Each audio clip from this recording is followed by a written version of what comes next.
سلام و عرض ادب دوستان عزیز. طبقی که میبینید 19 تا مسافر 5 روز پیش گم شده بود اطراف شهر غلغله و این هم که از ریک های شهر غلغله است و یه چرخوالی که شما میبینید از نیروهای محلی ما شما هستن دنبال اینا میگشته و 2 تا جنازه را تونسته که اینا پیدا کنه و 10 نفر دیگه اصلا معلوم نیست.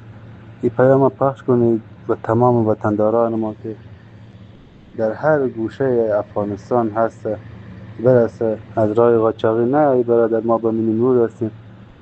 مگر شما از جان خود به سیر آمدید؟ اگر از جان خود به سیر آمدید بیا این قاچاقی سفر کنید برید تا اونجا 1000 مدل نفر سر کله میزنید، به خصوص خانواده که اصلا نهایدی تو وضعیت بدبختی هست. پاکستان به خود میزنه، ایران به خود میزنه، یعنی از رسیدن از 100% 30% امکان رسیدن است. چقدر بدبختی میکشی سر مرز پاکستان. اصلا یک وضعیتی است برادرانی که در انواع و نقاط افغانستان زندگی میکنید.